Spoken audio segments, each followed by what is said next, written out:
গুঞ্জন ছিল, গুঞ্জন চলছে, জয়ের বোন লাগবেই, এমনটাই এবার বললেন ঢালিউড কুইন অপু বিশ্বাস। আবার যেন গুঞ্জন সত্যি হয়ে সত্যি প্রেগনেন্ট হলেন ঢালিউড কুইন অপু বিশ্বাস। ইতিমধ্যে এবার শোনা গিয়েছে অপু বিশ্বাসকে এবার ঘরে তুলে নিয়েছে ঢালিউড কুইন অপু বিশ্বাসকে তার স্বামী সাকিব খান। সে অবশ্য আপনারা কি দুজন আবার কি সংসার করতে যাচ্ছেন একত্রে? এটা ফেসবুকে আমি তো আপনারা মনে হয় প্রশ্নটা যেটাই করেন না কেন তো ভাগ করে বলছেন, উত্তর কিন্তু আমি দিয়ে দিয়েছি যে উনি নতুন স্বামী হলেও এবার যেন তার বর্তমান স্বামী হয়ে জীবনে আবার ফিরে এসেছে নতুন করে। 2025 সালে যেন নতুন করে জীবনযাপন শুরু করেছেন এই দম্পতি। সন্তানের জন্য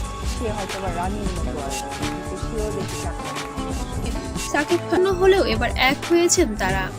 তবে বুবলির জন্য তাদের মধ্যে কিছু টানপোড়েন ছিল এবং বেশ কিছু তিতো ভাব ছিল। এখন যেন সবকিছু মধুর মতো মিষ্টি হয়ে উঠেছে এবং এরই মধ্যে যেন আরো একটি গুঞ্জন দিয়ে দিলেন ঢালিউড কুইন।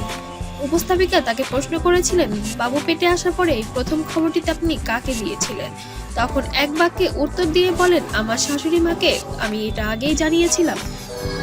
মা হতে যাচ্ছে, প্রথম নিউজটা কাকে? আমার শাশুড়ি মা জেনেছে আগে।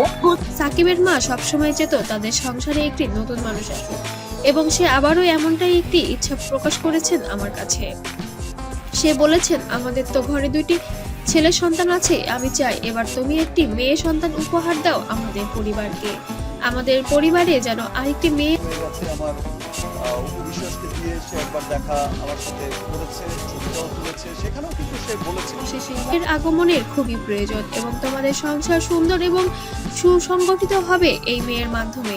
অপু, তোমার কাছে আমার শেষবারের মতো আবদার, তুমি সাকিবের সাথে কথা বলে আমাকে একটি নাতির মুখ দেখাবে এবার, এমনটাই আবদার করেছে এবার অপু বিশ্বাসের কাছে।